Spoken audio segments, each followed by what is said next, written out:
Ok raga, eccola la parte 2 con l'altro calendario, perché prima avevo fatto vedere solo questo qua, quello del Tisane, fatto una pianola.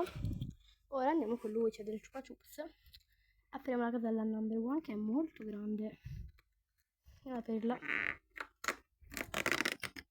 Oh, che bello! Un lecca lecca. La casella numero 1 con tutte le... a parte che è enorme, cioè non so se voi vedete, cioè quanti spammi è. Buonissimo. L'ho aperta tipo alle 5, però va bene. Raga, non esce letteralmente, vorrei anche gustarmelo. Eccolo. Abbiamo trovato un lecca lecca. Ok, ci sta. Bellissimo. Io come al mio albero. Ok raga, l'ho appoggiato sotto l'albero. Merry Christmas. Vabbè, ciao.